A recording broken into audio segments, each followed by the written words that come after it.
I stood in my brother Derek's living room during Thanksgiving dinner, staring at the shattered pieces of a PlayStation 5 scattered across the hardwood floor. My nephew Austin, 13 years old, had just smashed it because it wasn't the Pro model. The entire family sat frozen around the dining table. Austin's mother, my sister-in-law Linda, calmly sipped her coffee as if nothing had happened. Derek turned to face me, his expression cold and hard. He crossed his arms and said, "You have 5 minutes to apologize to my son. For 3 years, I had been paying his mortgage and funding his business." In that moment, something inside me finally snapped. The silence in the room felt suffocating. Everyone stared at me, waiting to see what I would do. My mind raced backward, trying to understand how we had arrived at this point. How had my generosity turned into this nightmare? 3 years ago, Derek lost his job. He had been working as a marketing director for a mid-sized firm in Denver when they went through massive corporate layoffs. Derek was 42 at the time, with a wife, a 10-year-old son, and a mortgage payment of $2,400 every month.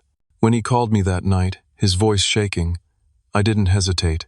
I had done well for myself in real estate development. At 36, I owned 3 rental properties and had just closed a major commercial deal. When Derek told me he couldn't make his mortgage payment, I set up an automatic transfer that same week. $2,400 every single month, straight from my account to his. "Just until I get back on my feet," Derek had said. "I'll pay you back, Sammy. I promise." I told him not to worry about it.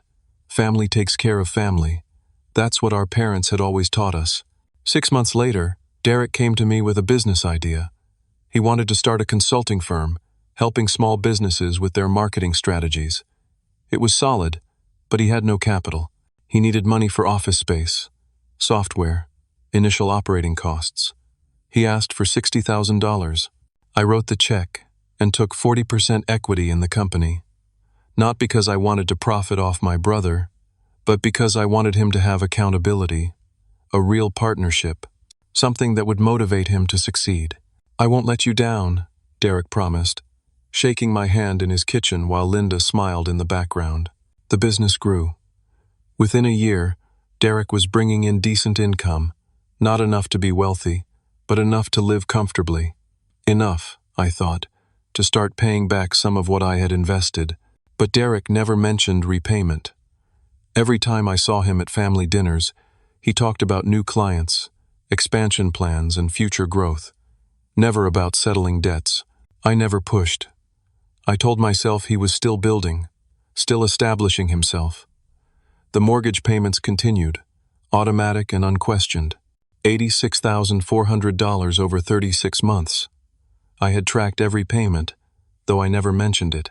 But while Derek's business grew, something else was growing too. Austin's entitlement. When Austin was 10, he was a relatively normal kid, a little spoiled maybe, but what kid isn't these days? But as he hit his teenage years, something shifted. Linda started calling it allowing him to express himself. I called it letting him become a monster. At family gatherings, Austin would interrupt adult conversations without consequence.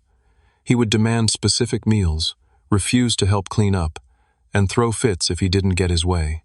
Linda would smile indulgently and say things like, "He's developing his independence," or "We don't believe in forcing children to conform to arbitrary social rules." Derek backed her completely. When my mother gently suggested that maybe Austin should say please and thank you, Derek bristled. "We're raising him to have self-respect, Mom, not to perform politeness for others' comfort." I bit my tongue. It wasn't my kid, wasn't my place to interfere. But I noticed.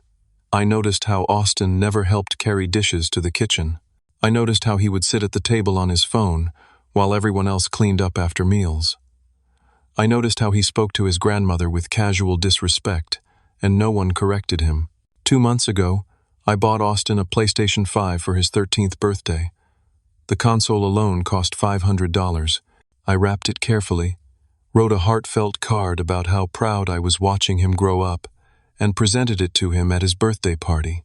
Austin ripped open the wrapping paper, glanced at the box, and said, "Cool, that was it. No thank you, no hug." He grabbed the box and disappeared into his room. Linda called after him. "What do we say, honey?" Austin's muffled voice came from upstairs. "Thanks, I guess." Linda turned to me and shrugged. "Teenagers, right?" I smiled tightly and said nothing, but something hardened inside me that day. Now, standing in Derek's living room with PlayStation pieces scattered across the floor, I understood what that hardness had been. It was my self-respect, finally calcifying, after years of being dissolved by misplaced loyalty. Derek tapped his phone screen. "I'm setting a timer. 5 minutes, Sammy. Apologize for embarrassing my son with the wrong gift, or leave my house." I looked at the timer counting down. 4 minutes and 38 seconds. 4 minutes and 37. 4 minutes and 36. "You want me to apologize?" I asked quietly. Derek nodded, his arms still crossed. Austin sat on the couch behind him, already back on his phone, completely unbothered by the destruction he had caused. Linda set down her coffee cup and looked at me with an expression I can only describe as patient expectation, like a teacher waiting for a slow student to understand a simple concept. "Sammy," she said in that sweet, condescending voice she used when explaining things to people she considered less enlightened, "you know Austin had his heart set on the Pro model. You hurt his feelings by getting him the regular version." I stared at her. Did anyone think to tell me he wanted the Pro specifically? Linda shrugged delicately. "You should have asked. You know how particular Austin is about things." My younger sister Monica, 28 and sitting at the far end of the table, finally spoke up. Her voice was quiet, tentative. "Maybe Austin should apologize for breaking it?" Derek's head snapped toward her. "Stay out of this, Monica. This is between me and Sammy." Monica shrank back in her chair, her cheeks flushing. I saw the hurt in her eyes and felt a surge of anger on her behalf.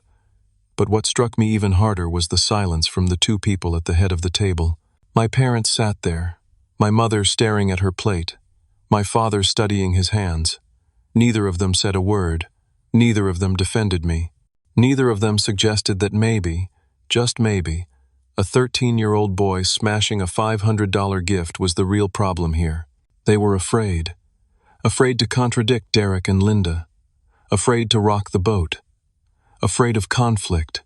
And in that moment, I realized I was completely alone.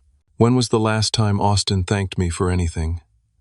I asked Derek. Derek's jaw tightened. "He's a kid, Sammy. He doesn't need to perform gratitude for you." Linda nodded in agreement. "We're raising him to have self-respect, not to grovel to people for gifts." I felt something cold settle in my chest. "I've paid your mortgage for 3 years, Derek. I invested $60,000 in your business. I've given Austin gifts for every birthday, every Christmas, every milestone." Derek interrupted, his voice rising. "And we appreciate it, but that doesn't give you the right to disrespect him by getting him the wrong version of something." "How did I disrespect him?" I asked. Austin, still scrolling through his phone, muttered loud enough for everyone to hear, "You're cheap, Uncle Sammy. Everyone knows the Pro is way better. You just didn't want to spend the extra money." Linda didn't correct him. Derek didn't tell him that was inappropriate. My parents continued their silent study of the table in front of them. Derek checked his phone timer. 2 minutes, Sammy." I took a slow breath. "Do you genuinely believe that Austin should have smashed that PlayStation?" Derek hesitated. For just a second, I saw doubt flicker across his face. Then it hardened again. He was disappointed. He reacted emotionally. He's 13 years old. Kids make mistakes. "And do you genuinely believe that I owe him an apology?" I pressed. Derek's voice was firm. "Yes, you embarrassed him in front of the whole family by getting the wrong gift. You made him feel like you don't care enough to pay attention to what he actually wants." The timer showed 1 minute remaining. I pulled out my phone and opened my banking app. My hands were steady, my mind suddenly crystal clear. I navigated to my transaction history and turned the screen toward Derek. "Before I respond," I said calmly, "I want to make sure we're clear on the facts." Derek looked at the screen. His face went pale. There, in neat rows, were 36 transactions, $2,400, every month, for 3 years. Total, $86,400. Derek's mouth opened, but no sound came out. He stammered, "What? What are you doing?" "Just making sure we're on the same page about the situation," I said. My voice was quiet, but every person in that room heard me clearly. The timer went off. Derek's phone alarm beeped shrilly in the silence. He fumbled to turn it off, his eyes still fixed on my banking app screen. The color had drained from his face. "Time's up," he finally managed to say. "Last chance, Sammy." I looked around the room. My mother had her hand pressed to her mouth. My father was staring at me now, but his expression was unreadable. Monica looked frightened, like she knew something terrible was about to happen. Linda had straightened in her chair, her coffee cup suspended halfway to her lips. Even Austin had looked up from his phone, finally sensing that something significant was unfolding. I stood up slowly, slipping my phone back into my pocket. My voice came out steady and calm, which surprised even me. "I'm not apologizing."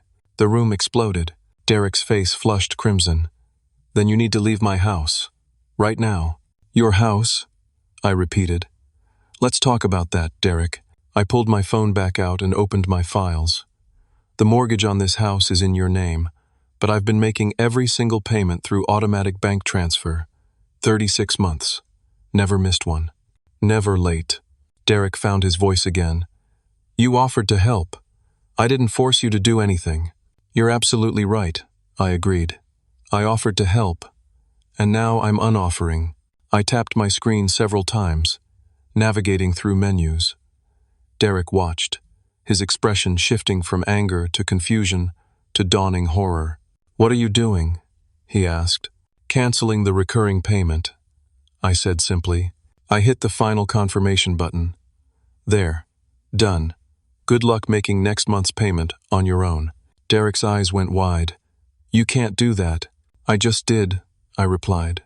Linda shot to her feet, her chair scraping loudly against the floor. Her voice came out shrill and panicked. "You can't abandon family like this. What kind of person are you?" I turned to look at her directly. "I'm not abandoning anyone, Linda. I'm simply stopping the subsidies. There's a difference." Derek was breathing hard, his hands clenched into fists at his sides. "But the business, we're partners. You can't just walk away from a business partnership." "You're right again," I said. I had come prepared for this, some part of me knowing this confrontation was inevitable. I reached into the bag I'd brought with me and pulled out a folder. Inside were copies of our partnership agreement. I had reviewed these documents with my attorney 2 weeks ago, right after Austin's birthday party. Even then, I think I knew this was coming. I slid the papers across the table toward Derek. "We are partners, and our partnership agreement includes a buyback clause. Either partner can exit with 30 days' notice. I'm exercising that clause right now." Derek grabbed the papers with shaking hands. His eyes scanned the document, landing on the valuation formula we'd agreed to 3 years ago. His face went from red to white. "This says," his voice cracked, "this says, I have to buy out your 40% at current market valuation." "That's correct," I confirmed. Linda snatched the papers from Derek's hands. She read quickly, her lips moving. Then she looked up at me, genuine fear in her eyes now. "This is $98,000. "We don't have $98,000. "Then I guess we'll have to dissolve the partnership and liquidate the business assets," I said.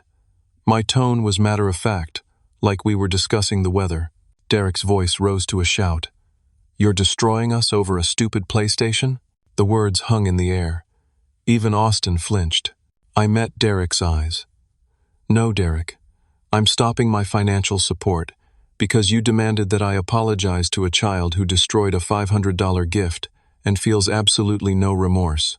Because you've spent 3 years taking my money while teaching your son that he's entitled to whatever he wants without gratitude or consequences. Because you just threatened to throw me out of your house. A house you can only afford because I've been paying for it." My voice remained eerily calm throughout this speech, which seemed to unnerve Derek more than if I had shouted. Linda was reading through the partnership papers again, searching desperately for a loophole. "This can't be legal. You can't just destroy someone's livelihood because of a family argument." "The agreement is completely legal," I said. "We both signed it. We both had attorneys review it. And this isn't about a family argument. This is about respect, boundaries, and the fact that I've been enabling toxic behavior for 3 years.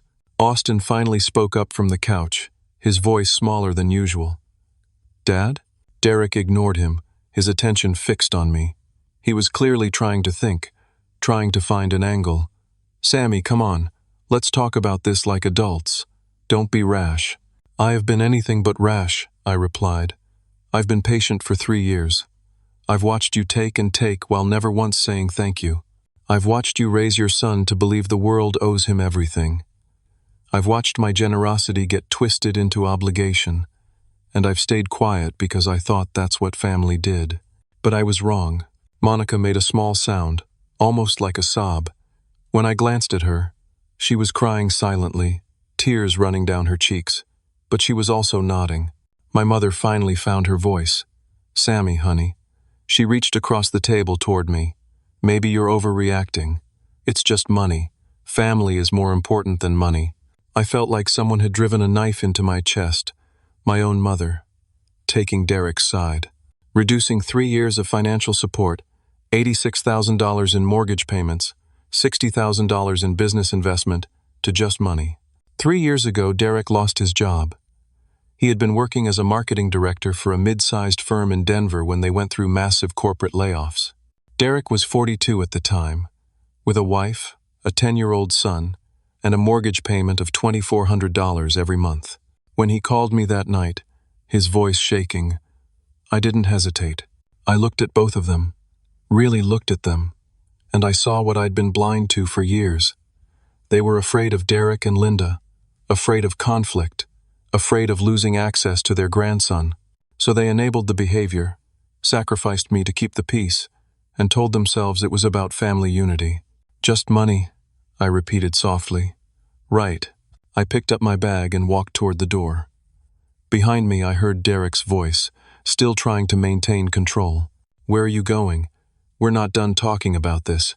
I stopped at the door and turned back. "Actually, we are.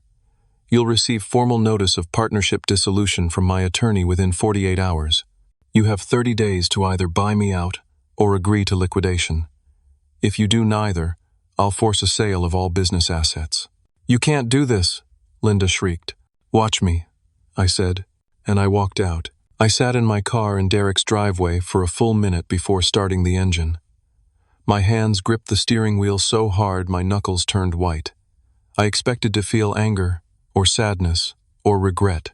Instead, I felt something I hadn't experienced in years: relief.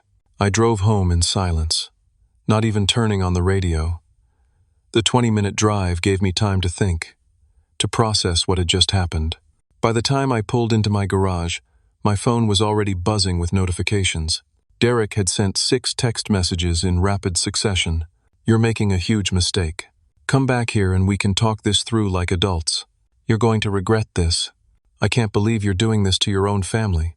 Mom and Dad are devastated." "Fine. Be that way. See if I care." My father nodded in agreement. "Your mother's right, son. You're being too harsh. Derek made a mistake, but you don't throw away family over a mistake." 10 minutes later, Linda started texting.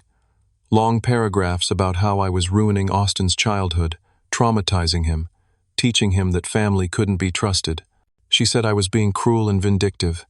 She said Austin was crying in his room, devastated that his uncle hated him. I blocked her number. Then my phone rang. My mother.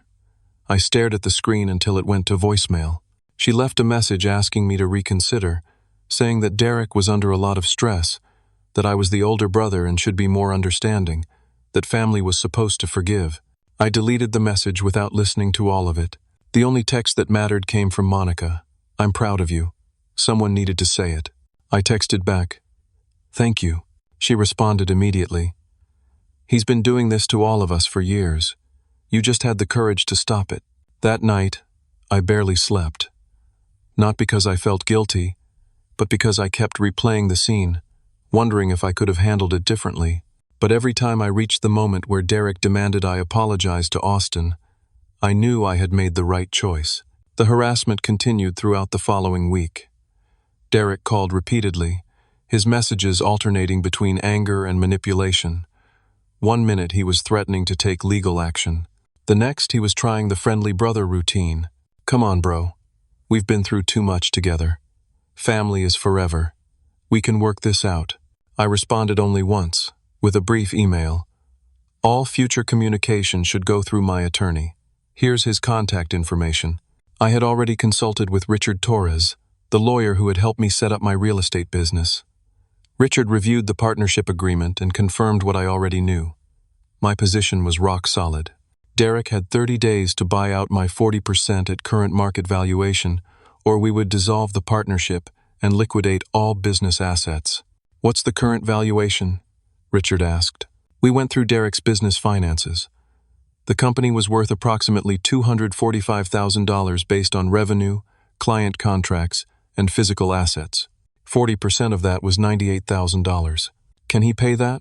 Richard asked. No, I said. Not without taking a massive loan, and I doubt any bank would approve him with his current debt-to-income ratio. Richard nodded. Then we're likely looking at liquidation. I'll draw up the formal notice. Meanwhile, Derek was discovering his new financial reality. The first of the month came. For the first time in 3 years, the automatic mortgage payment didn't process. Derek tried to pay it himself and realized his business income, after covering operating costs and his family's living expenses, didn't leave enough for the $2,400 mortgage. He called me, and I almost didn't answer. But curiosity won out. Sammy. His voice was tight, controlled. I need you to make one more mortgage payment. Just one more. Give me time to reorganize my finances. No, I said simply. What about Austin? Derek's voice rose. You'd really let a kid lose his home? You have a business that generates income, Derek. You have assets. Adjust your spending. Downsize if you need to. Learn to live within your actual means. You're unbelievable, he spat. You know what? I'm glad this happened. Now I know what kind of person you really are. He hung up before I could respond. Not that I had anything to say. Linda took to social media. She didn't name me directly, but her posts were transparent enough that anyone who knew our family would understand. It's amazing how quickly people show their true colors when you need them most. Some people's love is conditional on you doing exactly what they want. Toxic family members are worse than strangers because you never expect the knife in the back. Friends and extended family started reaching out, asking what had happened. I gave everyone the same response. It's a private family matter. I'd prefer not to discuss it. I refused to engage in public drama or defend myself. Anyone who really knew me would understand. Anyone who believed Linda's vague booking without asking for my side wasn't someone whose opinion mattered anyway. 2 weeks after Thanksgiving, I got a call from Richard Torres.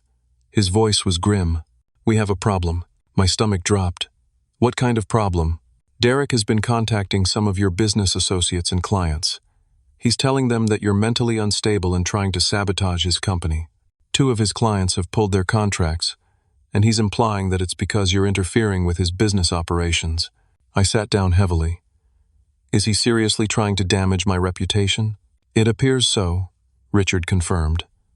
I've documented 3 separate instances where he's made defamatory statements about your mental health and professional conduct.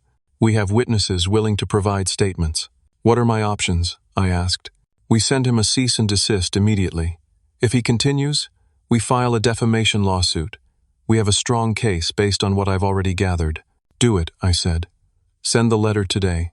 Richard's cease and desist letter apparently put the fear of God into Derek, because the public attacks stopped immediately. But he doubled down on private pressure. He convinced our parents to call me together, a coordinated intervention. My father's voice was stern when I finally answered. Sammy, your brother made mistakes, but you're tearing this family apart. Is that really what you want? Did you ask Derek if destroying his family over a PlayStation was what he wanted? I countered.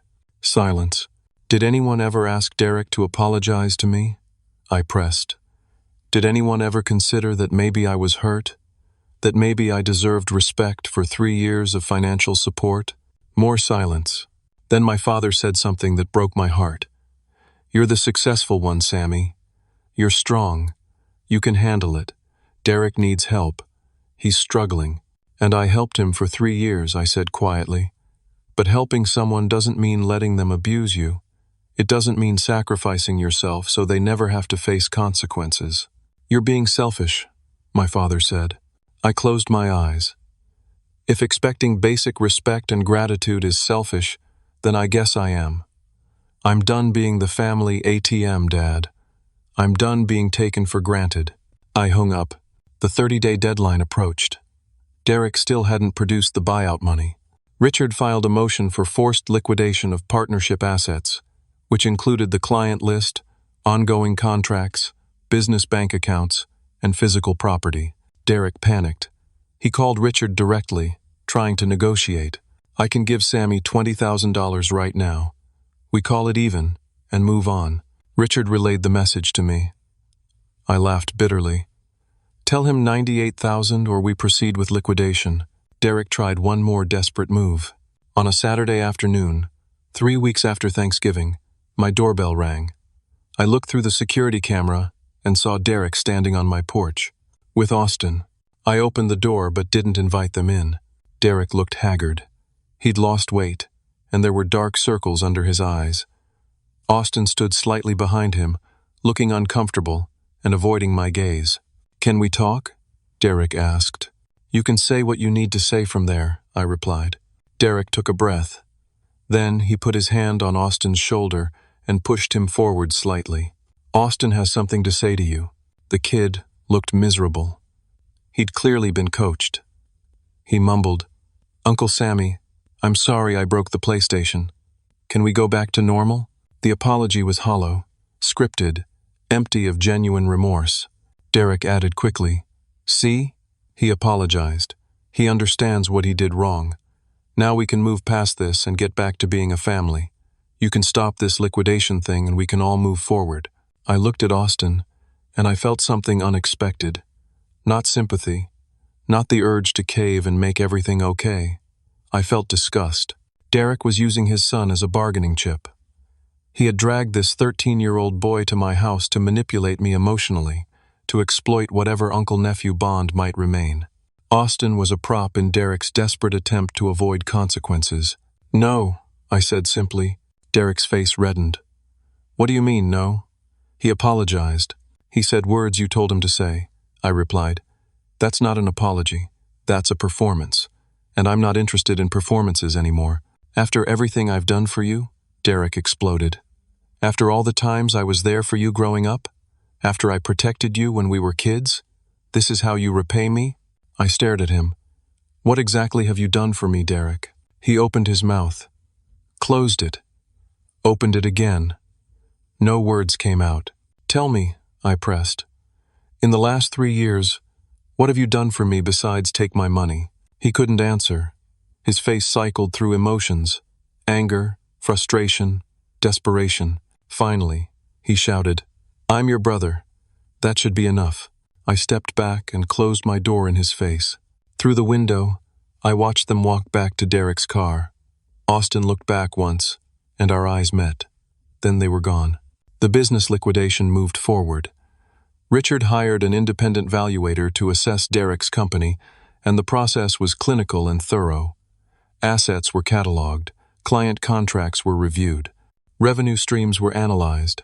The final valuation came back at $162,000, slightly lower than our initial estimate. Market conditions had shifted, and 2 of Derek's major clients had already terminated their contracts because of the instability. 40% of $162,000 was $64,800. Derek had 30 days to pay, or agree to sell everything. He couldn't pay. His business bank account held $23,000 in operating capital, and he'd already leveraged everything he could. He tried to get a loan but was rejected by 3 different banks.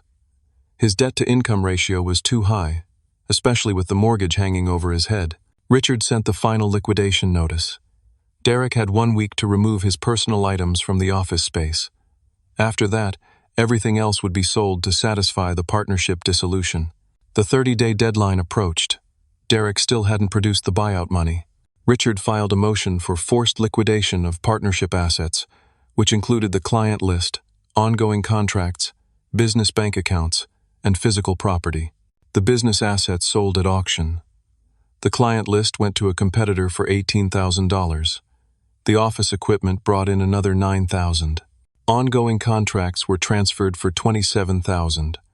After legal fees and administrative costs, the total came to $64,800. I stepped back and closed my door in his face. But the mortgage situation was worse. By the time the liquidation completed, Derek was 70 days late on his mortgage payment. The bank had sent multiple late payment notices, each one more threatening than the last.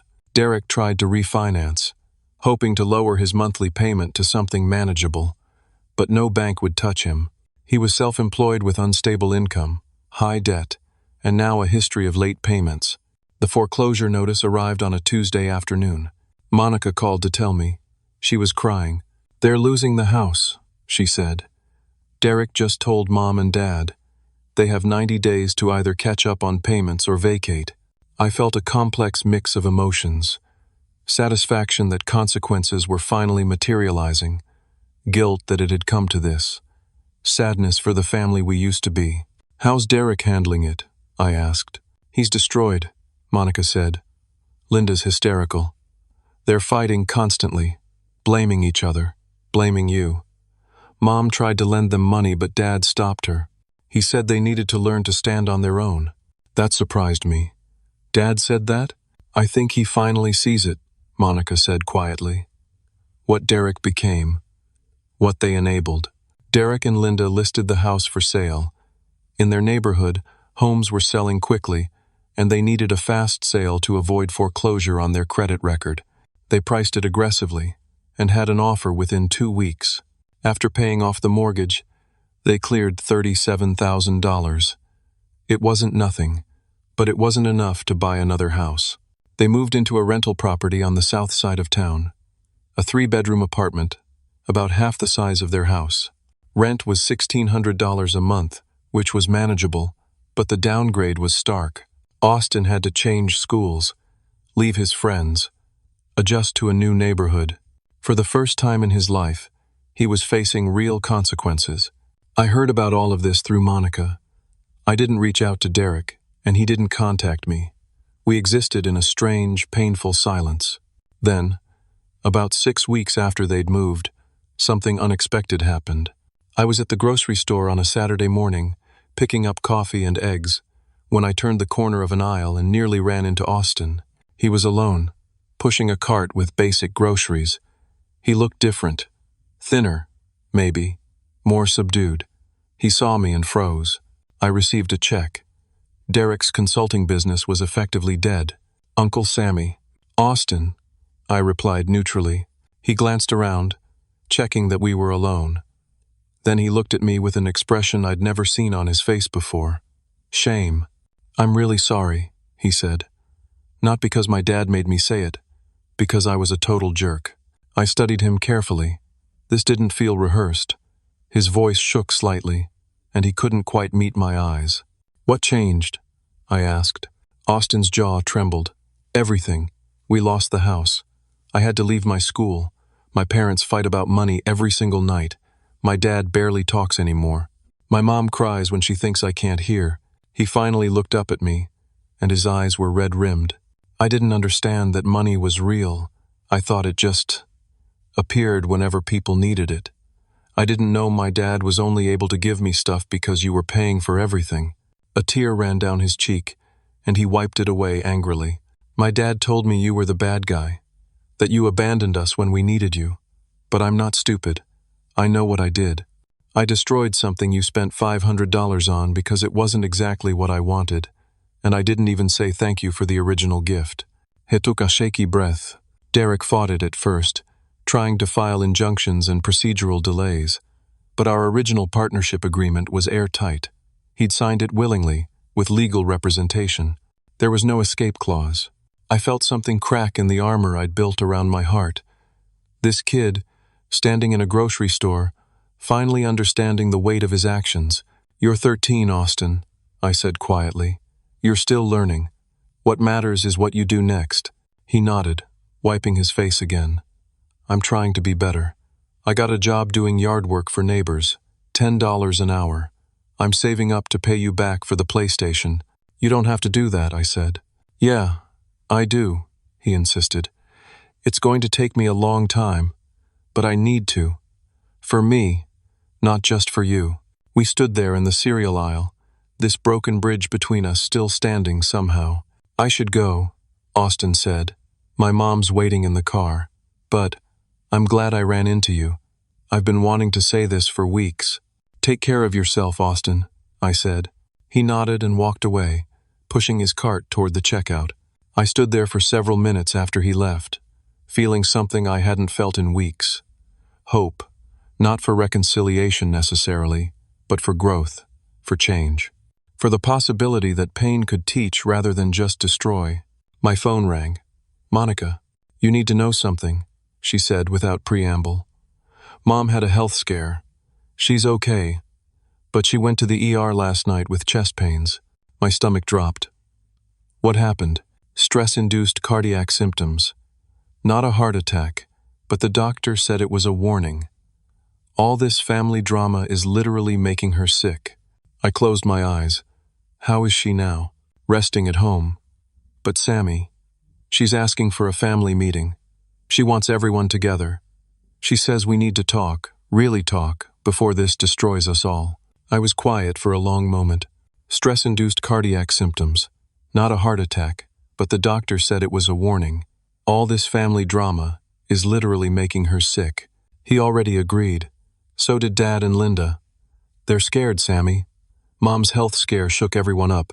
I took a deep breath. Okay, when and where? Tomorrow afternoon, 2 o'clock. There's a diner on Maple Street, neutral territory. Will you come?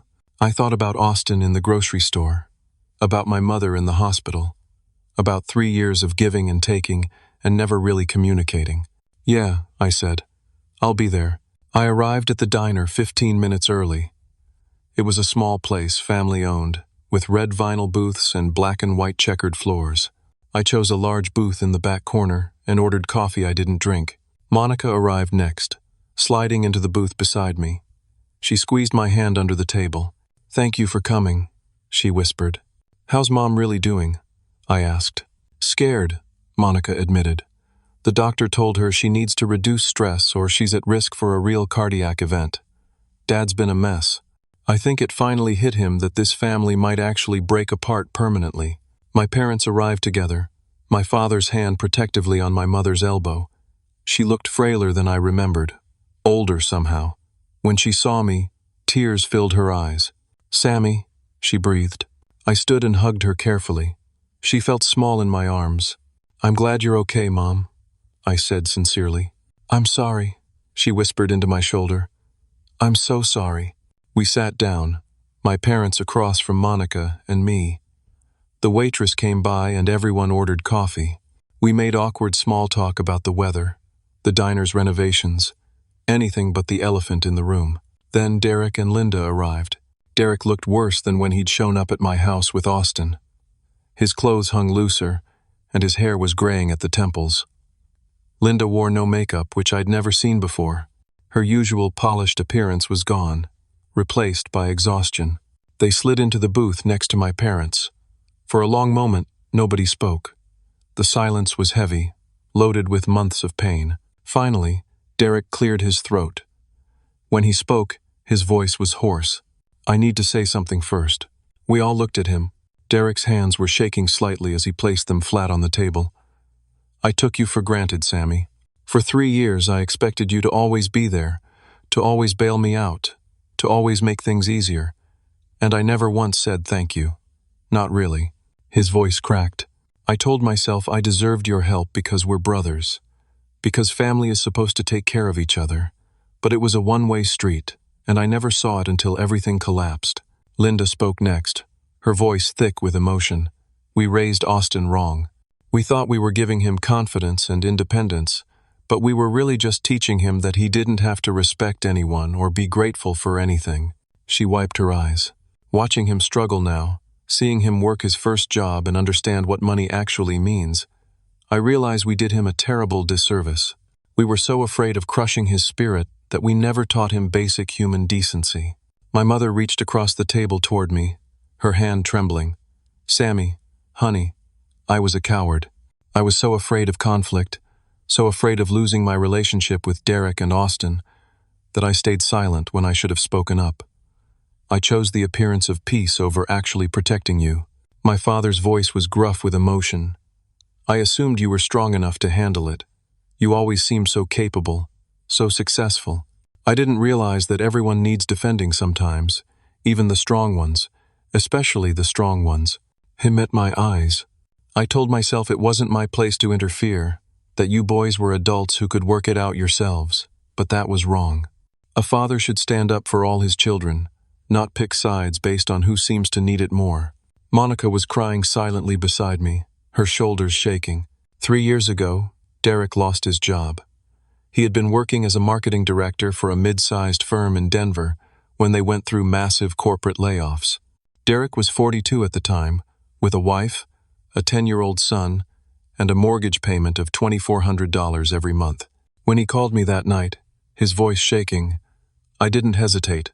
I didn't cut you off to punish you, Derek. I cut you off because I had to. Because continuing the way we were was destroying me. Every time I paid your mortgage, every time Austin was rude and you made excuses, every time Linda explained away his behavior, I lost a little more respect for myself. I looked around the table. I loved helping you. I wanted to help you. But love without boundaries becomes enabling. And enabling toxic behavior isn't love at all. It's cowardice dressed up as kindness. Derek nodded, tears streaming down his face. I know that now. I know it because I'm living the consequences. We're in a small apartment. Linda's working retail for the first time in her life. Austin is mowing lawns to save money. And you know what? We're better for it. He looked at Linda, who nodded in agreement. We fight about money now, sure, Derek continued. But we're also talking, really talking, about priorities, about values, about what kind of family we want to be. Linda added, Austin's different. He helps with chores without being asked. He says please and thank you. Last week he made dinner for the family because Derek and I were both exhausted from work. The kid who smashed a PlayStation is learning to be a decent human being. Because he had to, I said quietly. Because you finally let him experience consequences. Yes, Linda agreed, her voice breaking. And I hate that it took losing our house for me to see it. I hate that we hurt you. I hate that we taught our son to be entitled and cruel. But we're trying to fix it now. We're really trying. My mother spoke again. Can we start over? Not pretend the past didn't happen, but actually start rebuilding from here, differently this time? I considered her words carefully. Around me sat my broken family. Derek, humbled and grieving his old life. Linda, stripped of her defenses and facing hard truths. My parents, finally understanding that peacekeeping isn't the same as peacemaking. Monica, who had been fighting her own battle with family expectations. I'm willing to rebuild, I said slowly. But it has to be different. It has to be equal, mutual respect, not me giving and you taking. Derek nodded eagerly. Yes, absolutely. I don't want your money, Sammy. I don't want you to fix things for me. I just want my brother back. I want to earn your respect again. That's going to take time, I said. I know, Derek replied. I'm willing to put in the time. We talked for 2 more hours. Really talked, in a way we never had before, about boundaries and expectations, about how families should function, about accountability and forgiveness and the difference between the two. When we finally left the diner, nothing was magically fixed, but something had shifted. A door had opened, just slightly. Derek asked if we could grab coffee sometime, just the 2 of us. I said maybe in a few weeks.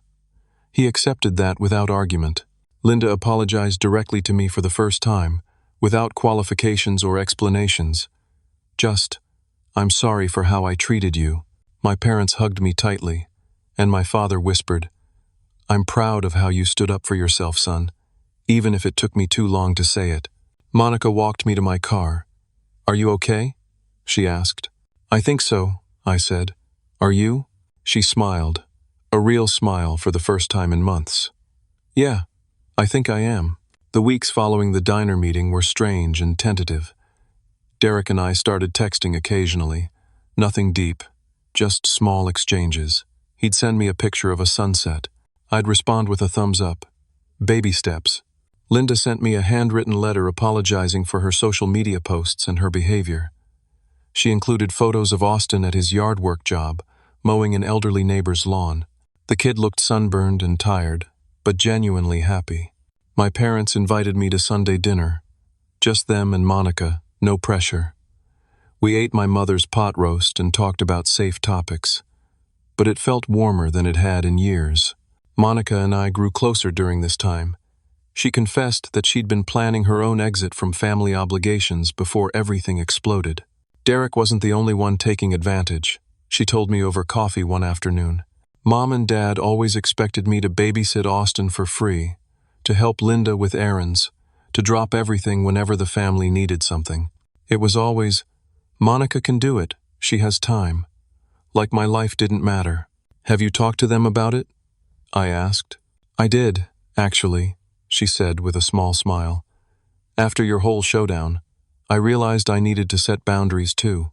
I told them I'd be happy to help sometimes, but I needed advance notice and respect for my schedule. And you know what? They actually listened. Good for you, I said, meaning it. 6 weeks after the family meeting, Derek texted me asking if we could meet for coffee. Just him and me. I agreed, suggesting a neutral coffee shop downtown. We met on a Saturday morning. Derek arrived first and had already ordered my usual, a black coffee with 1 sugar. That small gesture, remembering my coffee preference, felt significant. We sat in uncomfortable silence for a few minutes. Then Derek pulled out a folder. I wanted to show you something, he said.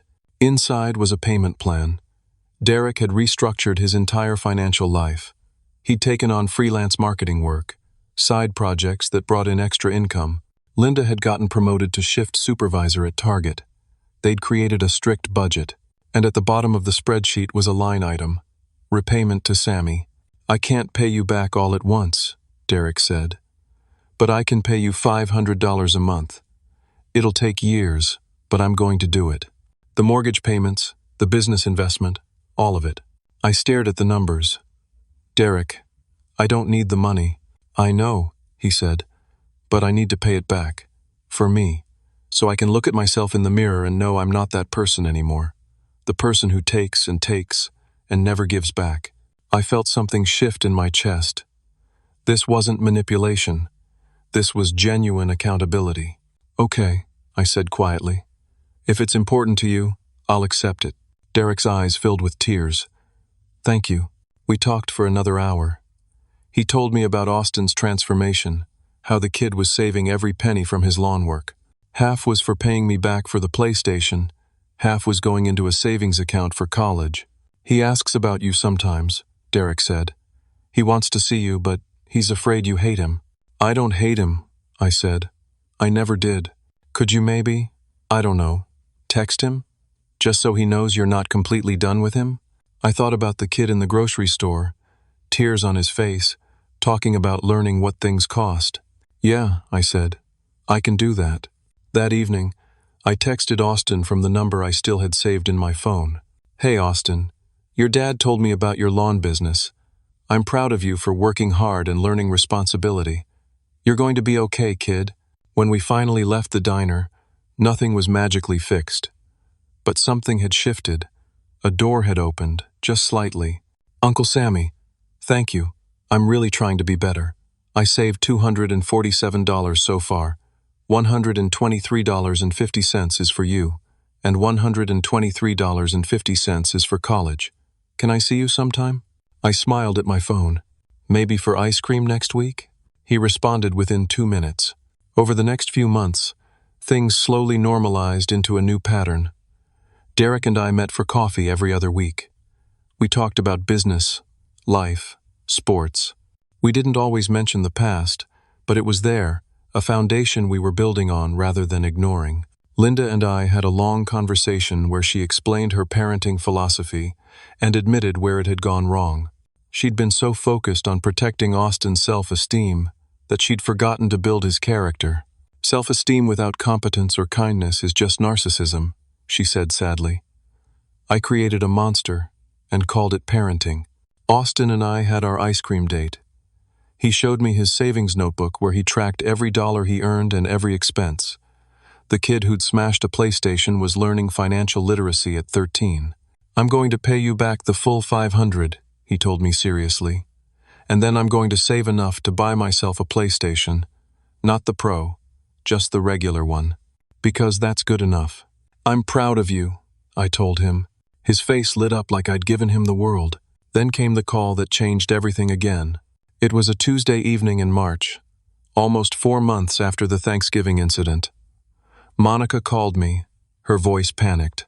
Sammy, Mom's in the hospital again. This time it's serious. You need to come now. My mother had suffered a mild stroke. Not life-threatening, the doctors assured us, but a significant warning sign. She'd need months of recovery, physical therapy, lifestyle changes. The entire family gathered at the hospital. Derek and Linda, Monica, my father, and me. We sat in the waiting room, united in fear and worry. When we were finally allowed to see her, my mother looked small and fragile in the hospital bed. But when she saw all of us together, her face broke into a weak smile. My babies, she whispered. All here. Where else would we be, Mom? Derek said, his voice thick. Over the next few days, we took turns staying with her. Derek and I worked out a rotation schedule without arguing. Linda brought home-cooked meals for everyone. Monica coordinated with doctors and handled paperwork. We functioned as a team. One evening, I was alone with my mother in her room. She was awake, staring at the ceiling. I'm scared, Sammy, she admitted. Of what? I asked gently. That I wasted so much time. That I almost let my family destroy itself because I was too afraid of confrontation. I took her hand. You didn't waste it, Mom. We're here now. We're together. That's what matters. She squeezed my hand weakly. You saved us, you know.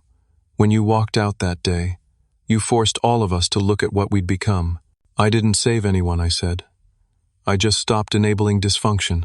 Same thing, she whispered.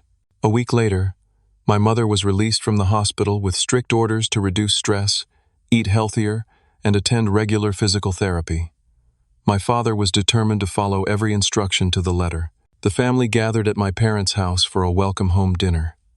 It was the first time we'd all been together since Thanksgiving, and the contrast was striking. Derek helped cook. Linda set the table. Austin offered to help with dishes before anyone asked. Monica and I made a playlist of my mother's favorite music. During dinner, my father stood and cleared his throat. I want to say something, he announced. These past few months have been the hardest our family has ever faced. We almost lost each other. We almost lost your mother. His voice cracked. But we're still here. We're still fighting. And we're better than we were. Not perfect, but better.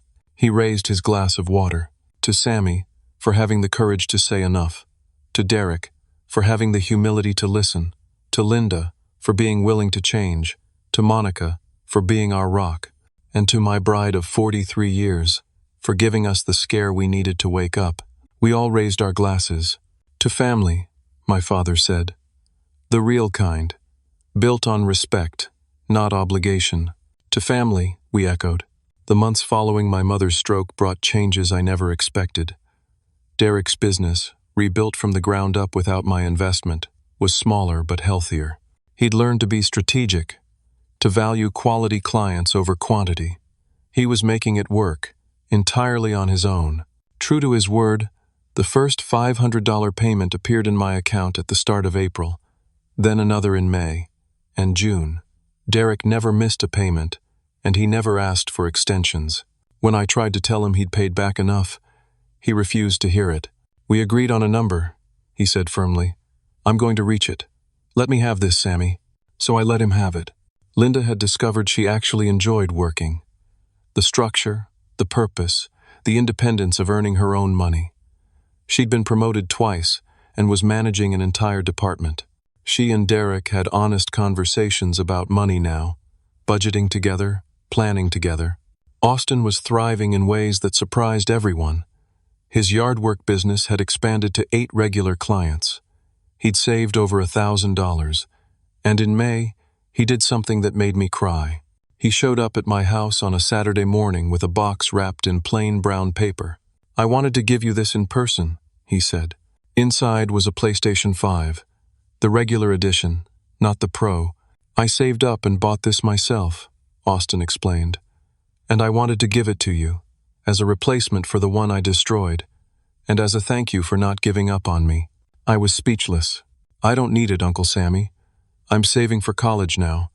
But I needed to do this, to close that circle, you know?" I hugged him tightly. "I'm so incredibly proud of you, Austin. I'm trying to be someone you can be proud of," he said into my shoulder. "You already are," I told him. We set up the PlayStation in my living room and played video games together for 3 hours, just enjoying each other's company.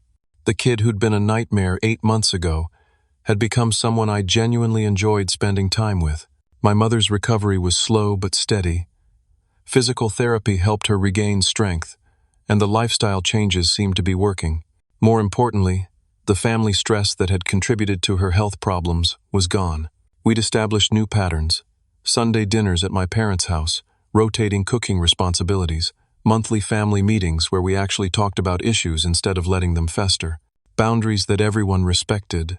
Monica started dating someone, a kind woman she'd met at work. When she brought Sarah to Sunday dinner for the first time, the family welcomed her warmly. No judgment, no weirdness, just acceptance. Derek and I rebuilt our relationship incrementally. We'd never be exactly what we were before, but we were building something better, something based on mutual respect rather than unspoken obligation. One evening in late summer, almost 9 months after the PlayStation incident, Derek and I sat on my back porch drinking beer and watching the sunset. "Can I ask you something?" Derek said. "Sure. Do you regret it? Walking out that day?" I thought about it carefully. "No, I regret that it had to happen, but I don't regret doing it." Derek nodded.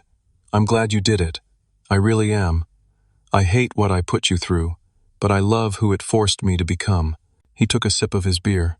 "I was a terrible brother, a terrible father, a terrible husband. I was entitled and selfish and blind to how my actions affected people. Losing everything was the best thing that ever happened to me." "That's a hard way to learn," I said. "The important lessons usually are," Derek replied. We sat in comfortable silence for a while. "You know what the weirdest part is?" Derek said. "I'm happier now than I was when you were paying for everything. We have less money, a smaller place, fewer things, but we're actually happy. Austin's a good kid. Linda and I are partners again instead of just cohabitating. I'm proud of the work I do because I built it myself." He looked at me. "You gave me that. By taking away the safety net, you forced me to learn how to fly. You did the work, Derek. I just stopped preventing the natural consequences." "Same thing," he said, echoing our mother's words from months ago. In September, we all gathered for Austin's 14th birthday. The party was small, held at Derek and Linda's apartment. There were homemade decorations and a cake Linda had baked herself. No expensive gifts, no elaborate entertainment. Austin seemed genuinely happy, surrounded by family who had learned to show love through presence rather than presents. When it was time for gifts, Austin opened mine first. It was a book about financial literacy for teenagers, and inside I'd written a check for $100 to deposit into his savings account. "This is perfect, Uncle Sammy," Austin said, flipping through the book. "Thank you." Then he did something that made the entire room go quiet. He stood up and hugged me. "Thank you for everything," he whispered. "For the tough love, for not letting me get away with being a brat, for still being here even after I was so awful to you." I hugged him back. "Your family, Austin. I'm always going to be here." At Christmas, Derek handed me an envelope. Inside was a check for $6,000, 12 months of payments. "We're ahead of schedule," he said proudly. I took on some extra projects. Linda's bonus came through. We wanted to make a larger payment. I tried to hand it back. "Derek, this is too much. Keep it for yourselves." "No," Linda said firmly. "This is important to us. Let us do this." I accepted the check, understanding that repayment was about Derek's healing, not my financial need. My parents announced they were renewing their vows for their 44th anniversary. They wanted the whole family there, a celebration of survival and renewal. The ceremony was simple, held in their backyard. My father's vows made everyone cry. I promised to speak up when silence is harmful. I promised to defend all my children equally. I promised to build peace through honesty, not avoidance. I promised to love you fiercely, but never fearfully. My mother's vows were equally powerful. I promised to be brave enough for hard conversations. I promised to value truth over comfort. I promised to protect what we've built through the fire we've survived. After the ceremony, Derek pulled me aside. "I have something to tell you," he said. "We're moving." My heart sank. "Moving where?" "Just across town," he said quickly. "We found a small house we can afford. 3 bedrooms, a yard for Austin. It's not fancy, but it's ours.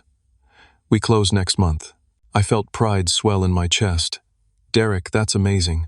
We're doing it completely on our own," he said. "No help, no loans from family, just what we've saved and earned." "I'm so proud of you," I said honestly. "I learned from the best," Derek replied. "You showed me what real strength looks like, not bailing people out, not making things easy, but standing firm on your principles, even when it hurts." We stood there, 2 brothers who had nearly destroyed each other, and somehow found a way back. "I love you, Sammy," Derek said. "I don't think I've said that in years, but I do, and I'm grateful every day that you didn't let me get away with using you." "I love you too," I said, "and I'm grateful you were willing to change." Now, looking back on everything that happened, I understand something fundamental about family and love. Real love isn't about always saying yes. It's not about sacrificing yourself to keep others comfortable. It's not about enabling bad behavior because you're afraid of conflict. Real love sometimes means saying no. It means holding boundaries even when people you care about are angry with you. It means allowing people to face consequences so they can learn and grow. It means valuing yourself enough to demand respect. I didn't destroy my family when I walked out of that Thanksgiving dinner. I saved it. I saved Derek from a life of dependency and entitlement. I saved Austin from becoming an adult who believed the world owed him everything. I saved Linda from the exhaustion of maintaining an unsustainable lifestyle. I saved my parents from the slow poison of enabling dysfunction. And I saved myself from the bitterness that comes from being perpetually taken for granted. The PlayStation 5 that Austin smashed on the floor wasn't just a gaming console. It was a symbol of everything that was broken in our family dynamic. The smashing was a breaking point, the moment when the dysfunction became too obvious to ignore. Sometimes things have to break completely before they can be rebuilt properly. Sometimes you have to tear down the rotted foundation before you can build something that will last. My brother and I are closer now than we've ever been. Not because I gave him money or fixed his problems, but because I respected him enough to let him fix himself. Austin is becoming a remarkable young man, not despite the hardship he's faced, but because of it. My parents are healthier, more honest, more present. And me? I learned that it's okay to value myself. It's okay to expect reciprocity in relationships.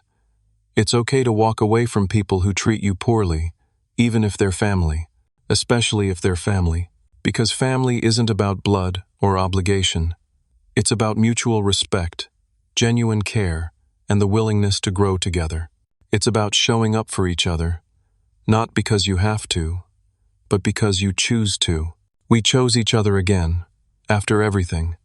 But this time, we chose wisely, with boundaries, with respect, with the understanding that love without accountability is just codependency wearing a prettier name. That's the lesson I want to leave you with. Standing up for yourself doesn't make you selfish or cruel. Sometimes the most loving thing you can do for someone is to stop protecting them from the consequences of their actions. Sometimes you have to let people fall so they can learn to stand on their own. And sometimes, the family you save by walking away is the same family you return to, rebuilt and better than before. Monica and I grew closer during this time. She confessed that she'd been planning her own exit from family obligations before everything exploded. So here's my question for you. Have you ever had to set a difficult boundary with someone you love? Have you ever walked away from a relationship because staying was destroying you? How did it turn out? I'd love to hear your stories in the comments below. If this story resonated with you, please hit that like button. If you want to hear more stories about real-life challenges and the courage it takes to overcome them, subscribe to this channel. And if you know someone who needs to hear this message about boundaries and self-respect, please share this video with them. Thank you for listening to my story. I hope it helps you find the strength to stand up for yourself when you need it most. Remember, you teach people how to treat you. Make sure the lesson you're teaching is one you can live with. Take care of yourselves out there, and remember that sometimes the hardest choices lead to the best outcomes.